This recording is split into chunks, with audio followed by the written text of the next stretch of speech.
Hey everybody, welcome back to the channel. It's Stank Weasel here with another regular dose of irregular content, aka Budget Bam Margera, or whatever you guys want to keep calling me.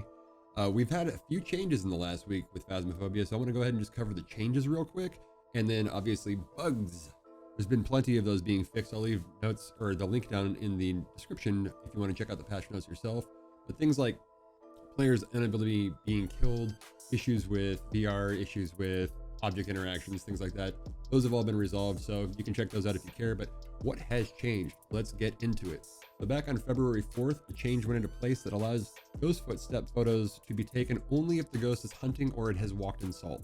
So for those of you trying to get that evidence for the extra money, or just because it's part of your hunt and your style, that's the answer, is hunting or salt. On the 5th of February, the improved spawning of ghost orbs to prevent them from spawning on the roof or on the floor in the same room. So those exterior cameras people were placing, like on the mailbox, they're not going to be showing up anymore. You actually have to put the camera in the room, in the house, whatever. So fair enough. EMF readers will also now give random values during hunts, similar to how the flashlight flashes. So whenever a hunt is going off, if you're not carrying a flashlight and you do have an EMF, that's a good indication that something is occurring, as opposed to just kind of, turn the corner and there's Karen and you get snapped in half. You can also now only get footstep photo evidence when the ghost has walked in salt or during a hunt on the 5th as well. So I guess there was a bug and then that was refixed. And there was adjusted lighting on Asylum to help improve frame rate, FPS. Oops. So performance should be better on that map. On February 7th, something new got added. There's new text on the Sanity Monitor to show the team's average sanity, as just to kind of help explain how the sanity mechanic works. It's based on the average sanity of the team, not just an individual player. The average sanity of the team is now displayed so that you can get an idea of the activity level and kind of agitation of the ghost. And then changes on the 7th where you can now take control of doors from other players that are grabbing them, so no more trolling each other and locking people in rooms, especially as VR players, holding people hostage. And then in Asylum, some of the light switches were moved in reception to make them more obvious as to what they control. So rather than having like that infinite panel of switches and you're like, what am I turning on? It's a little bit more clear as to what's going on there.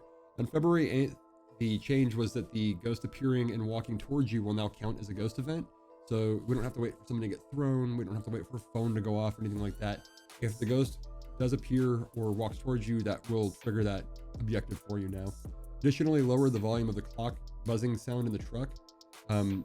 That you really can't get away. It sounds like a really loud street light kind of in the area that I live in, but that electrical hum has been lowered so that it's not deafening in the truck anymore.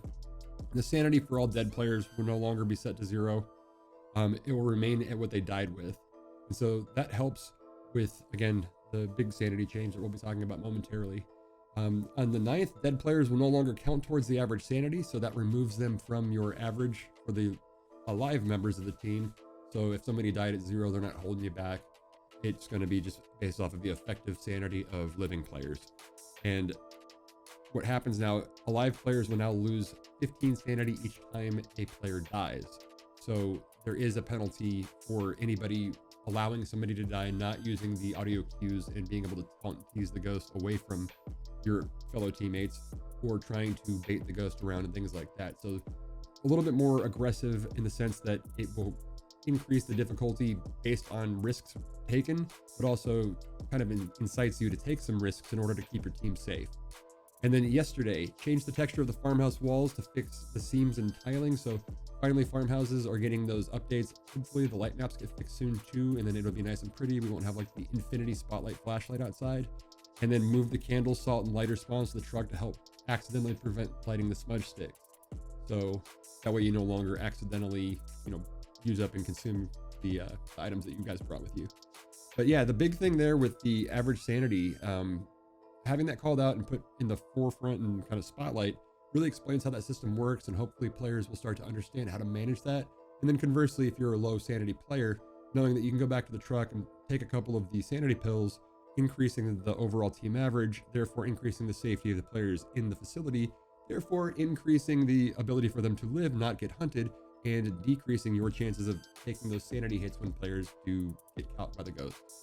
But yeah, those are the big changes. So I just wanted to go ahead and wrap that up. I will leave a list of, or a link to the other bug fixes and patch notes in the description below for anybody interested as to what got fixed. But thanks again for watching, and hope to see you guys in game. Happy hunting. Thank out.